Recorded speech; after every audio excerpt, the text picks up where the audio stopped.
নবী এক কালো মহিলাকে দেখে বললেন, কোন কালো নারী তো জান্নাতে যাবে না। মহিলা কান্না শুরু করে দিল, বলল, নবী এটা কোনো কথা হইল নাকি? জান্নাতে যাবো না কেন? কালা কি আমি হইছি নাকি? কালা আমারে বানাইছে কে? আবার ধলা আমনেরে বানাইছে কে? তিনি বানিয়েছে, তো আমার দোষ কি? ওই মহিলা কান্না শুরু করে দিয়েছেন, নবী আপনি বলেছেন 4টা কাজ করলে জান্নাতের 8টা দরজা খোলা সব নারীদের জন্য। 1 হলো যে নারীরা নামাজ পড়বে, 2 হলো রোজা রাখবে, 3 হলো স্বামীর কথা শুনবে, 4 হলো পরকিয়া না করে সতীত্বের হেফাজত করবে।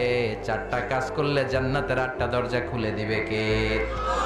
ও নবী আমি তো 4টাই করি, কেন জান্নাতে যাব না আপনি বলেন? বেজায় কান্না। কান্না করতে করতে মহিলা অস্থির বিশ্ব নিয়ে বললেন, থামো, আরে এত কেঁদো না, কেঁদো না, আমি তো মজা করছি। কি করছি? I'm just kidding you.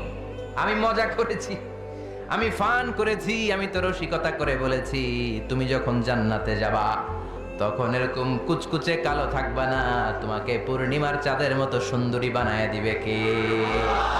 বিশ্ব সুন্দরী হয়ে হুরদেরকে ফেল করে তোমার